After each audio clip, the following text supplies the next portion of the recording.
welcome to Culture Summerside's Clothesline Theatre.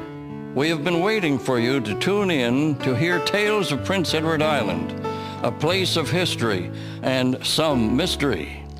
You may be surprised by the true stories that have been unearthed and brought to life by our radio dramas. We invite you to settle into a comfortable chair and let the voices and sounds trigger your imagination as you hear the following dramatic story.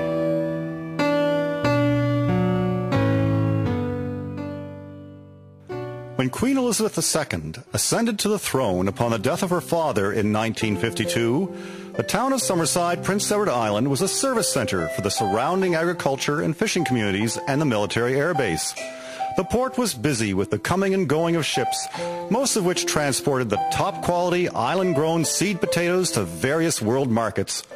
While the town was a serene and safe place to live, the red brick Prince County Courthouse and Jail usually had a full docket, and the doors of the cells in the basement swung open and shut with the coming and going of inmates. The activities of the jail made for lively reporting in a local newspaper. For example, the story of the jailbreak in mid-September of 1952. Okay, boys, finish up with those supper trays. What'd you think of supper this evening, Gerald?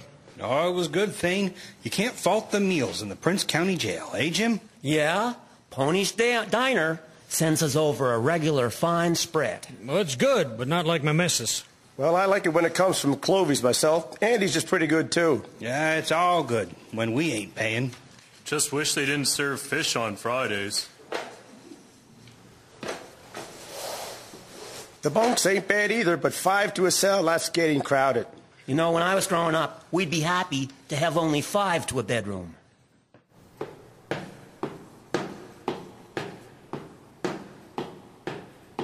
You guys settle down for the night.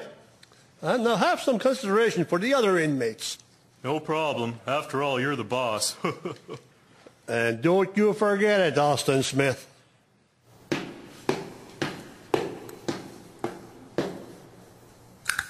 Within the walls of the jail, the most mischievous activities began when the lights went out.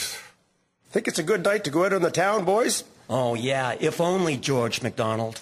Well, Austin and I are going, and you boys are welcome to join us. Yeah, right. Got your own private keys. Yeah, the police chief will likely even send a cab over to take you wherever you want to go. Take 'em serious, boys. They broke out in August with no problem.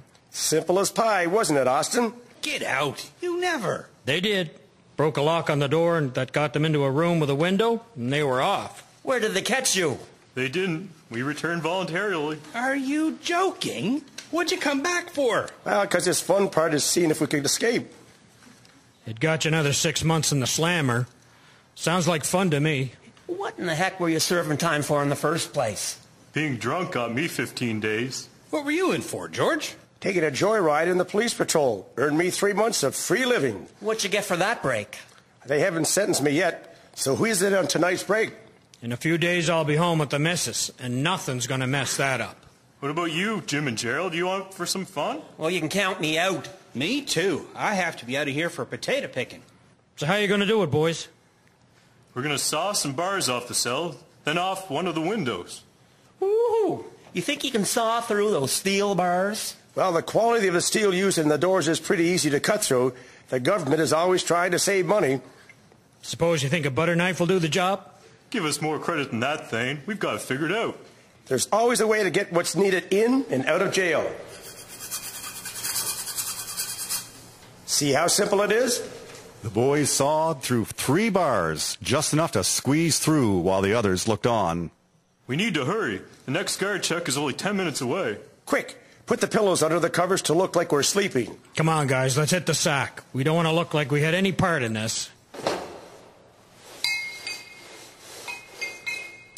Hurry, put the bars in place and head for the storage room. The guard will be here any minute.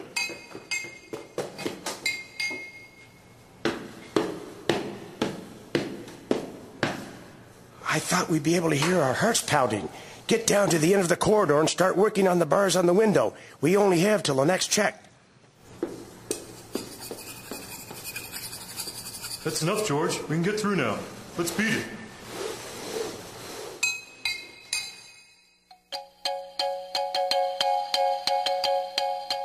Our top news story this hour is the discovery of a prisoner escape at the Prince County Jail overnight. 2 inmates who had previously escaped from the jail in August and returned voluntarily broke out again last night by sawing the bars on their cell door and a window. They are still at large. Their names are Austin Smith and George McDonald, both of Summerside. Anyone knowing their whereabouts is asked to contact the Summerside Police Department. The Great Escape, Summerside Jailbreak. The introduction was by Lowell Eustis. The narrator was Stuart Smith. The actors were Wayne Wright, Brent Slater, Albert Goody, Thane Clark, Darren White, Roger Ahern, and Stan Surrett. The musician was Christine Anderson Gallant. Foleys were Krista Carruthers, Alexandra Gallant, Jamie Webster, and Sabrina Webster. Recording artist was Peter Gallant. Scripts were written by Marlene Campbell. Scripts were researched by Jean McKay. Prop managers were Carol McFarlane and Sabrina Webster.